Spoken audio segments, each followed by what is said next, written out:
മറ്റുള്ളവരുടെ ഭയം അത് നമ്മുടെ ബലം തന്നെയാണ്.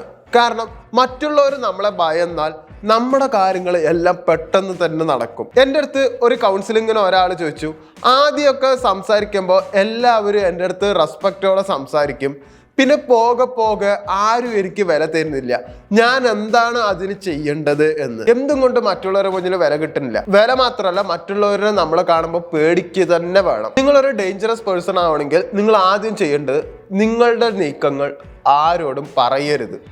അതായത് നിങ്ങൾ അടുത്ത് ചെയ്യാൻ പോണ കാര്യങ്ങൾ ആരുടെ അടുത്തും പറയാൻ പാടില്ല. നീ എന്ത് ചെയ്യാൻ പോകുന്നു എന്നുള്ള കാര്യങ്ങൾ ആളുകൾക്ക് അറിയില്ല, നിങ്ങളെ ആർക്കും പ്രഡിക്റ്റ് ചെയ്യാൻ പറ്റുന്നില്ല. നീ അതെല്ലാം മനസ്സിൽ വെക്കും. മിക്ക മനുഷ്യരുടെയും പ്രശ്നമാണ് അവർ ഭാവിയിൽ ചെയ്യാൻ പോകുന്ന കാര്യങ്ങൾ ഇങ്ങനെ പറഞ്ഞും കൊണ്ടേയിരിക്കും. അത് കേൾക്കാൻ മിക്കവർക്ക് താല്പര്യം ഉണ്ടാവില്ല. അത് നടന്നില്ലെങ്കിലോ നിങ്ങളെ ആരും വില വയ്ക്കുകയില്ല. അവൻ പറച്ചിൽ മാത്രമേ ഉള്ളൂ, അവ പ്രവൃത്തിയിലൊന്നും ഇല്ല എന്നും പറയും. അപ്പൊ നിങ്ങൾ ചെയ്യാൻ പോണ കാര്യങ്ങൾ ആരുടെ അടുത്തും പറയാതിരിക്കുക. നിങ്ങൾ ചെയ്യാൻ പോണ കാര്യങ്ങൾ ആരുടെ അടുത്ത് പറയാണ്ടിരിക്കുമ്പോൾ അവർക്ക് നിങ്ങൾക്കെതിരെ ഒന്നും ചെയ്യാൻ പറ്റില്ല. നിങ്ങൾ പ്രെഡിക്റ്റ് ചെയ്യാത്ത വ്യക്തിയാണെങ്കിൽ ആളുകൾ എന്തായാലും നിങ്ങളെ ഭയപ്പെടും. അതിന് എക്സാമ്പിൾ മഹാഭാരതത്തിലെ കൃഷ്ണനെ തന്നെ എടുക്കാം. നിങ്ങൾ കൃഷ്ണഗാഥ വായിച്ചിട്ടുണ്ടോന്ന് അറിയില്ല, കൃഷ്ണന്റെ കഥകൾ കേട്ടിട്ടുണ്ടോന്നും അറിയില്ല, പക്ഷെ നിങ്ങൾ കൃഷ്ണന്റെ സിനിമകൾ കണ്ടിട്ടുണ്ടോന്നും എനിക്കറിയില്ല.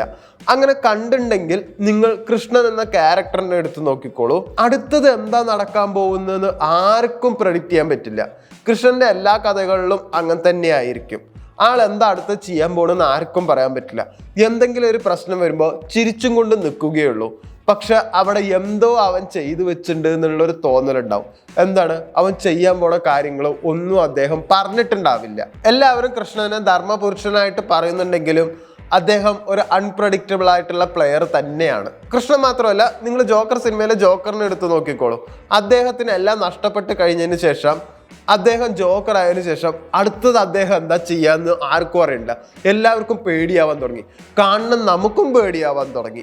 ഇയാളിപ്പോൾ ആരെയെ കൊല്ലുക, എന്താ ചെയ്യാന്നുള്ള പേടി എല്ലാവർക്കും വരാൻ തുടങ്ങി. എന്തുകൊണ്ടാണ് അദ്ദേഹം അതിനു ശേഷം ആരുടെ അടുത്തും മിണ്ടുന്നില്ല. നെക്സ്റ്റ് പോയിന്റ്, നിന്റെ കുറ്റങ്ങളും കുറവുകളും നീ പറയുന്നില്ല.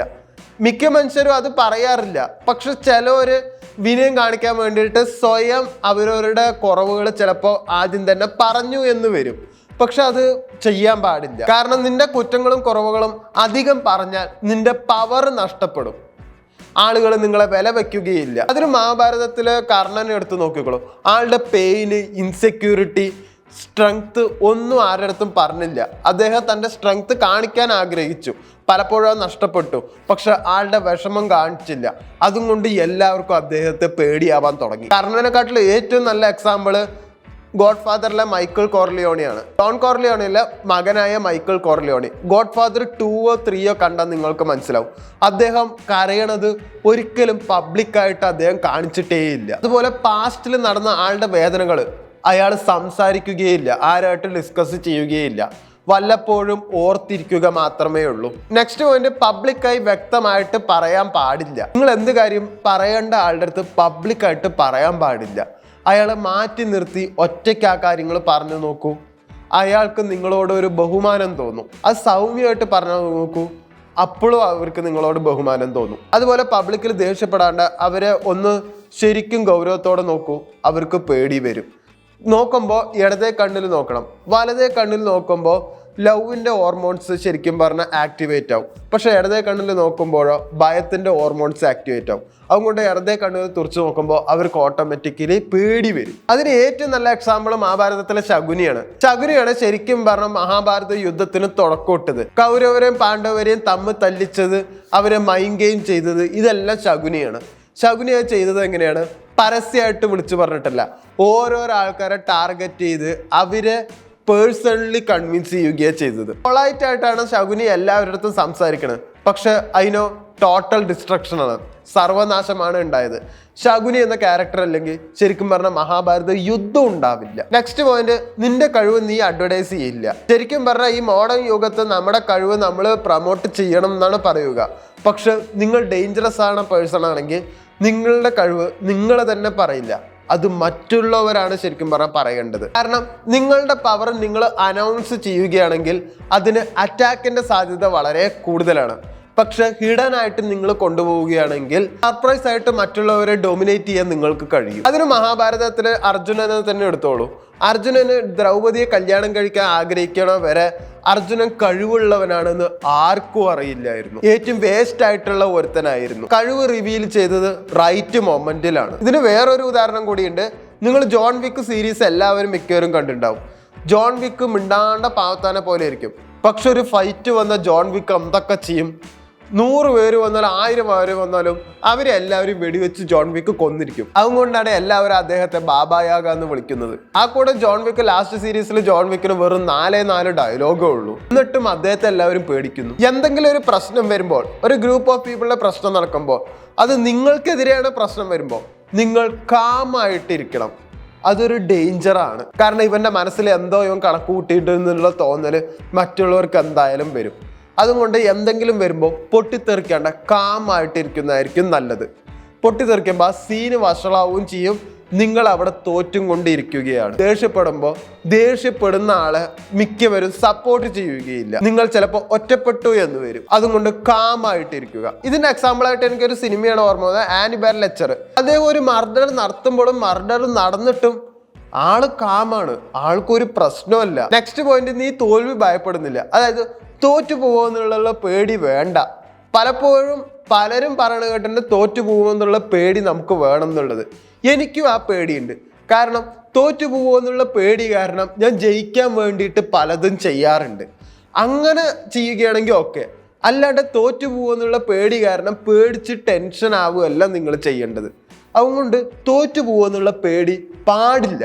അതിന് ഏറ്റവും വലിയ എക്സാമ്പിൾ ഫൈറ്റ് ക്ലബ് എന്ന സിനിമ തന്നെയാണ്. അതിൽ ടൈലർ ഡർഡൻ എന്തായാലും ഇനി മരിക്കുകയാണ്. ഞാനിപ്പോൾ എന്ത് ചെയ്യണം? ആൾക്ക് ജയിച്ചാലും ഒരു പ്രശ്നമില്ല, തോറ്റാലും ഒരു പ്രശ്നമില്ല. നെക്സ്റ്റ് പോയിന്റ്, സ്റ്റാറ്റസ് നോക്കി ആളുകളെ ജഡ്ജ് ചെയ്യുന്നില്ല. മിക്ക മനുഷ്യർക്കുള്ള പ്രശ്നമാണ്. അവനൊരു ബെൻസിൽ വന്നാൽ, അവനൊരു 2 നില വീടുണ്ടെങ്കിൽ അവൻ കോടീശ്വരനാണെന്നുള്ള വിചാരം എല്ലാവർക്കും ഉണ്ടാവും. പക്ഷെ ആ ബെൻസും ആ വീടും ലോണിലാണെങ്കിലോ, ആ ലോൺ അടക്കാൻ പറ്റാത്ത അവസ്ഥയിലാണെങ്കിലോ അവൻ പണക്കാരനാണ് എന്ന് എങ്ങനെ പറയാൻ പറ്റും? അതുപോലെ തന്നെ നിങ്ങൾ അത് കണ്ടിട്ട് ആരെയും ജഡ്ജ് ചെയ്യാൻ പാടില്ല. അവരുടെ ക്യാരക്ടർ കണ്ടിട്ട് ജഡ്ജ് ചെയ്യണം. മിക്കവരും ഫസ്റ്റ് ഇംപ്രഷനിൽ അവരുടെ പ്രസൻസ് എങ്ങനെയാണ് അതിൽ അവരെ ജഡ്ജ് ചെയ്യും, കോസ്റ്റ്യൂമിൽ അവരെ ജഡ്ജ് ചെയ്യും. അങ്ങനെ ജഡ്ജ് ചെയ്യാൻ പറ്റാത്ത ഒരവസ്ഥ നിങ്ങൾക്കുണ്ടെങ്കിൽ അത് മറ്റുള്ളവർക്ക് നിങ്ങളോടുള്ള ബഹുമാനം വർദ്ധിപ്പിക്കുകയുള്ളൂ. നിങ്ങൾ ഒരാളെ പറ്റിയിട്ട് അയാളെ കാണുമ്പോൾ അയാളെ ജഡ്ജ് ചെയ്തിട്ട് വേറൊരാളുടെ പറ്റിയിട്ട് അയാളുടെ അടുത്ത് അപ്പം തന്നെ ഒരു കുറ്റം പറയുന്നുണ്ടെങ്കിൽ നിങ്ങളെ വില വെക്കില്ല. നിങ്ങൾ ജെയിംസ് ബോണ്ടിന്റെ സിനിമകൾ നോക്കിക്കോളൂ. ഇപ്പോൾ ലാസ്റ്റ് ഡാനിയൽ ക്രാഗിന്റെ സിനിമകളാണ് മെയിനായിട്ട്. അത് നോക്കിക്കോളൂ. അദ്ദേഹം ഒരു റിസപ്ഷനിസ്റ്റ് ആണെങ്കിലും ഒരു സെർവൻ്റ് ആണെങ്കിലും അവരുടെ അടുത്ത് എല്ലാവരും ഒരു രാജാവിനെ പോലെ സംസാരിക്കാറുള്ളൂ. കുറച്ച് വിനയം എല്ലാവരുടെ അടുത്തും എല്ലാവരോടും ഉണ്ടാവാറുണ്ട്. നെക്സ്റ്റ് പോയിന്റ്, നീ കുറച്ച് മാത്രം സംസാരിക്കല്. ഞാൻ പൊതുവെ അധികം സംസാരിക്കാത്ത ഒരു വ്യക്തിയാണ്. അത് എല്ലാവരും എന്നെ ഭയക്കാൻ വേണ്ടിയിട്ടാണ് എന്നല്ല, ഞാൻ പൊതുവെ അധികം സംസാരിക്കില്ല. ഞാൻ അങ്ങനത്തെ ഒരു വ്യക്തിയാണ്. സൈലൻസ് ഒരു സൂപ്പർ പവർ ആണ്. നിങ്ങൾ സൈലന്റ് ആയിട്ട് നിൽക്കുമ്പോൾ നിങ്ങൾ പറയുന്ന കാര്യങ്ങൾക്ക് വേണ്ടിയിട്ട് ചിലപ്പോൾ വെയിറ്റ് ചെയ്യാൻ ചിലപ്പോൾ ആൾക്കാരുണ്ടാവും. ഒരുപാട് സൈലന്റ് ആയാൽ ചിലപ്പോൾ മറ്റുള്ളവർ വില വെക്കാണ്ടിരിക്കും. അതും ഒരു പ്രശ്നമുണ്ട്. പക്ഷെ പറയണ കാര്യങ്ങൾ ലോജിക്കായിട്ട് മാത്രം സംസാരിക്കുകയാണെങ്കിൽ അതൊരു സൂപ്പർ പവർ ആണ്. ഇതെല്ലാം ചേരുന്ന ഒരു വ്യക്തിയാണ് നിങ്ങളെങ്കിൽ നിങ്ങളെ ആർക്കും വായിച്ചെടുക്കാൻ പറ്റില്ല, നിങ്ങളെ മാനിപ്പുലേറ്റ് ചെയ്യാൻ പറ്റില്ല, നിങ്ങളെ പറ്റിക്കാനും പറ്റില്ല. നിങ്ങൾ എന്തൊക്കെ പറഞ്ഞാലും മാനിപ്പുലേഷൻ പഠിച്ചെടുത്തേ പറ്റുള്ളൂ. അപ്പോൾ മറ്റുള്ളവർ ആവശ്യത്തിന് നിങ്ങളെ ഉപയോഗിക്കുകയാണോ എന്നുള്ളത് നിങ്ങൾക്ക് പെട്ടെന്ന് തന്നെ തിരിച്ചറിയാൻ കഴിയും. അതിന് ഇഷ്ടം പോലെ ഡാർക്ക് സൈക്കോളജി ബുക്സുകളുണ്ട്. അത് വായിക്കുക തന്നെ വേണം. കാരണം ഡാർക്ക് സൈക്കോളജി വീഡിയോസ് പ്രകാരം നിങ്ങൾക്ക് കൂടുതലും അവൈലബിൾ അല്ലാത്തൊരു സംഭവമാണ്.